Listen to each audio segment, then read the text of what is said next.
Singer Bob Marley, his reggae music known far beyond its roots in Jamaica, died in a Miami hospital today after a long battle against cancer. You know, I'm mindful of that stuff. You think about like Bob Marley, they didn't just JFK or MLK him.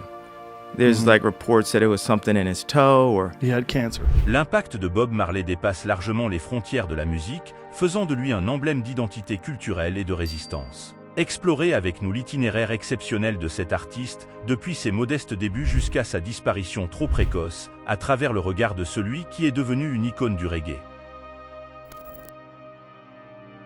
Suivons l'histoire d'une figure légendaire dont les chansons continuent d'inspirer et de rassembler les gens. La trajectoire de Bob Marley rend hommage à l'influence durable de sa musique qu'il a portée des contrées reculées du nord de Sainte-Anne à la renommée internationale. Sa musique possède une essence unique qui résonne encore aujourd'hui. Né dans le village tranquille de Nine Mile, en Jamaïque, le 6 février 1945, Robert Nesta Marley est entré dans le monde, destiné à devenir une icône. Ses parents, Norval Sinclair Marley et Cedella Malcolm, lui ont donné une généalogie riche et diverse, avec des racines anglaises et juives syriennes. Norval, qui prétendait être un ancien capitaine des Royal Marines, travaillait comme surveillant de plantation et avait épousé Cedella, alors qu'elle était encore adolescente. Ce dernier a grandi dans la pauvreté à Sainte-Anne, où il a suivi sa scolarité primaire et secondaire avant de perdre son père, à l'âge de 10 ans à la suite d'une crise cardiaque. La suite de son enfance a été marquée par le remariage de sa mère avec Edward Booker, un fonctionnaire des États-Unis, ce qui a introduit Bob à une nouvelle famille élargie, avec deux demi-frères, Richard et Anthony. Sa passion pour la musique a pris racine à Nine Mile, en compagnie de Neville Livingstone, futur Bunny Weller, avec qui il partageait une amitié et une ambition musicale dès leur plus jeune âge. À l'âge de 12 ans, Bob Marley, accompagné de sa mère, a posé ses valises à Trenchtown aux États-Unis. Cela sera un tournant décisif dans sa vie. C'est là que sa famille s'est agrandie avec l'arrivée de Claudette Pearl, une demi-sœur née de l'union entre le père de Bunny Weller, Thaddeus Livingstone, et la mère de Bob. Cette nouvelle dynamique a rapproché Bob et Bunny, posant les fondements d'une collaboration musicale légendaire.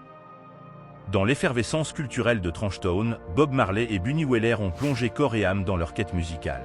Le ska, qui était un rythme en vogue à ce moment-là, et les mélodies R&B américaines, qui traversaient les ondes jusqu'à la Jamaïque, ont été leur première source d'inspiration. Ce fut une période d'éveil et d'apprentissage, marquée par la formation de leur groupe vocal. Leur voisin, Joe Higgs, artiste reconnu du duo Higgs et Wilson, a joué un rôle crucial dans leur développement. Voyant en eux un potentiel exceptionnel, il les a pris sous son aile, affinant leurs compétences vocales et initiant Bob à la guitare.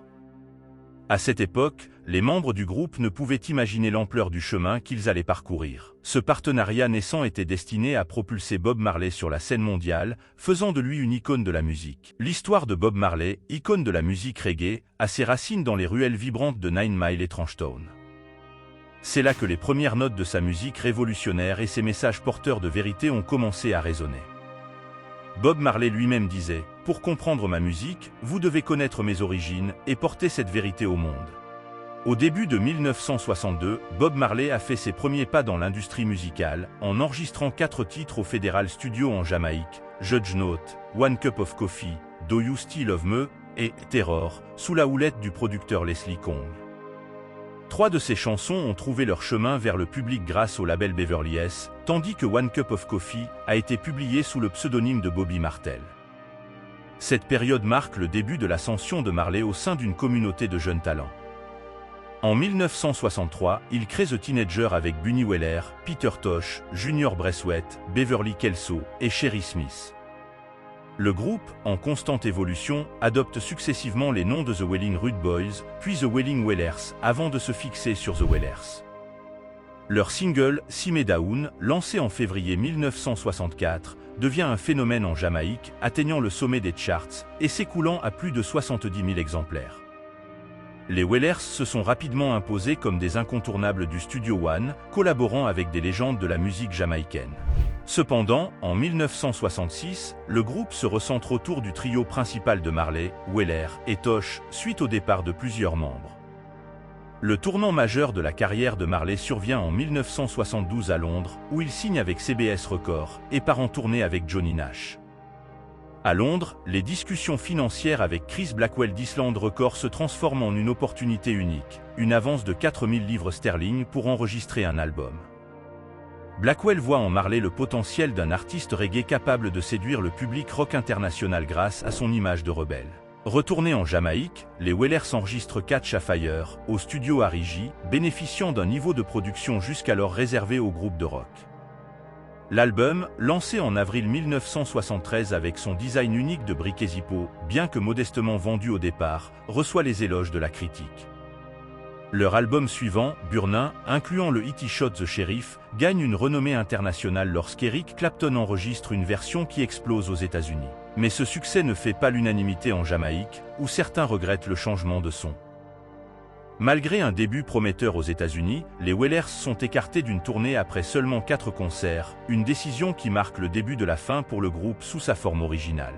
En 1974, après une série d'événements inattendus, Marley, Wailer et Tosh prennent des chemins séparés, entamant chacun une carrière solo. C'est la fin d'une époque pour les Wailers, mais également le début d'une nouvelle ère pour ces musiciens devenus légendaires.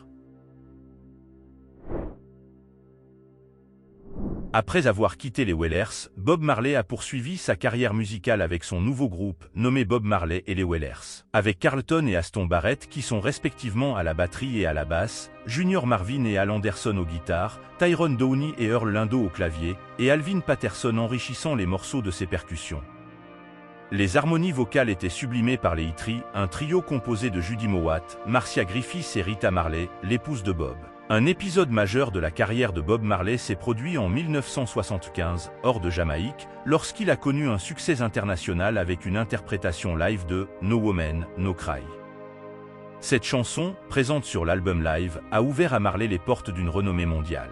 Suite à cela, il a lancé Rastamon Vibration en 1976, album qui a gravi les échelons jusqu'au top 50 des Billboard Soul Charts aux USA. Abordons un épisode déterminant dans la vie de Bob Marley, survenu le 3 décembre 1976, juste 2 jours avant le concert Smile Jamaica. Organisé par le Premier ministre Michael Manley, ce concert visait à réduire les tensions politiques. Cependant, ce jour-là, Bob Marley a été la cible d'une attaque violente à son domicile, où sa femme, Rita et son manager, dont Taylor ont été blessés par des tireurs non identifiés. Malgré la gravité de la situation, Marley a survécu avec des blessures légères. L'attaque, soupçonnée d'avoir des motifs politiques, a précédé le concert Smile Jamaica, perçu par certains comme un soutien à Manley plutôt qu'un événement musical. Ignorant les risques, Marley a maintenu sa participation au concert devant environ 80 000 spectateurs, accompagné par les membres de Zappo, en remplacement des Wailers indisponibles ou en cachette.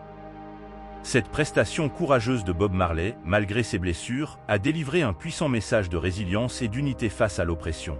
L'événement Smile Jamaica est devenu emblématique de la lutte contre les forces cherchant à réprimer le reggae, marquant un point décisif dans la vie de Marley, où sa musique et son message ont transcendé le simple divertissement pour devenir vecteur de changement et d'harmonie. Bob Marley a quitté sa terre natale, la Jamaïque, vers la fin de l'année 1976. Cherchant refuge, il s'est dirigé vers l'Angleterre, après s'être accordé un temps de repos et de convalescence au sein des studios Compass à Nassau, aux Bahamas. Là, Marley a choisi de s'exiler volontairement pendant 2 ans. Cette période de retrait et d'inspiration n'a pas été un temps de détente en Angleterre pour lui, au contraire, il s'est pleinement engagé dans sa passion pour la musique. Durant cette période, il a produit 2 œuvres majeures, Exodus et Kaya. Exodus s'est avéré être un triomphe, dominant les palmarès des albums britanniques pendant 56 semaines et comprenant 4 hits au Royaume-Uni, Exodus, Waiting in Vain, Jamin et One Love. Cette dernière chanson reprenait l'œuvre de Curtis Mayfield, People Get Ready. Toutefois, le séjour anglais de Marley fut marqué par un incident. En 1977, il fut arrêté et jugé pour possession d'une petite quantité de substances illicites. Néanmoins, la musique de Marley a continué à être une voix puissante pour le changement social et l'unité. En 1978, Marley est retourné en Jamaïque pour se produire au One Love Peace Concert, un événement loin d'être ordinaire. Il visait à encourager la paix entre les factions politiques rivales du pays. Lors d'un moment mémorable, Marley a réussi à réunir sur scène les leaders des partis politiques adverses, Michael Manley et Edward Seaga, pour un geste symbolique de réconciliation. En 1979, Marley a lancé Survival, un album aux tonalités politiquement engagées, avec des titres tels que Zimbabwe, Africa Unite, Wake Up and Live et Survival, soulignant son soutien au mouvement de libération africain. Son combat contre l'oppression et pour la justice était manifeste, pas seulement à travers ses paroles, mais aussi ses actions. Farouchement opposé à l'apartheid, sa position a été clairement exprimée dans sa chanson « War » de 1976, et il a réaffirmé son engagement en se produisant au festival Amandla à Boston en juillet 1979, en solidarité avec la lutte anti-apartheid. L'album final de Marley, Uprising, publié à l'aube des années 1980, a mis en avant son aspect spirituel, avec des références religieuses poignantes. Cela constituait une conclusion adéquate et forte à sa carrière en studio. Invité à célébrer l'indépendance du Zimbabwe le 17 avril 1980, Marley a brillé par sa présence. Dans notre épisode d'aujourd'hui, nous explorerons un aspect crucial de la vie de Bob Marley, son adhésion au rastafarisme. Véritable défenseur de la légalisation du cannabis, considéré comme sacré dans le rastafarisme pour renforcer la connexion divine, Marley ne voyait pas cette pratique comme un loisir mais comme un engagement spirituel profond. Son initiation au rastafarisme en 1966 a marqué le début de son chemin spirituel, qu'il percevait comme une quête d'autodécouverte et d'éveil spirituel. Sa foi l'a conduit à des confrontations juridiques, notamment son arrestation en 1968, témoignant de sa dévotion inébranlable. Pour Marley, l'usage du cannabis n'était pas anodin, c'était un moyen d'introspection et d'élévation spirituelle, un pilier pour le développement personnel et philosophique, symbolisant une connexion profonde avec Jah, l'entité divine vénérée dans le rastafarisme. L'engagement de Marley envers le rastafarisme transcende la spiritualité personnelle pour embrasser un idéal de panafricanisme et d'unité africaine. Sa musique, empreinte d'anti-impérialisme et de sentiments panafricains, s'inspirait des enseignements de Marcus Garvey, figure emblématique du panafricanisme. La disparition de Marley a été un coup dur pour la cause africaine, ses paroles ayant servi de catalyseur aux aspirations d'une Afrique unie, et ses mélodies, de rythme à un mouvement militant pour les droits et la dignité du peuple africain. En juillet 1977, Bob Marley se voit diagnostiquer un mélanome malin sous l'orteil droit, une découverte qui n'était pas le résultat d'un accident de football, mais plutôt l'indication d'un cancer préexistant. Devant cette épreuve, Marley opte contre l'amputation en accord avec ses croyances spirituelles et choisit un traitement moins radical. Tout en luttant contre sa maladie, il ne cesse de se produire en concert et planifie même une tournée mondiale pour 1980. Sa santé se détériore lors d'un séjour aux États-Unis, après s'être évanoui pendant une course à Central Park, révélant que le cancer s'était étendu au cerveau, aux poumons et au foie. Le 23 septembre 1980, il monte sur scène pour la dernière fois, au Stanley Theatre de Pittsburgh, en Pennsylvanie. Suite à ce concert, son état s'aggrave. Les concerts restants sont annulés et il part en Allemagne chercher un traitement alternatif. 8 mois plus tard, sans amélioration significative, il tente de retourner en Jamaïque mais s'affaiblit gravement durant le voyage. Hospitalisé d'urgence à Miami, en Floride, Bob Marley s'éteint le 11 mai 1981 à l'âge de 36 ans, emporté par le cancer. Ses dernières paroles à son fils, Diggy furent « L'argent ne peut pas acheter la vie ».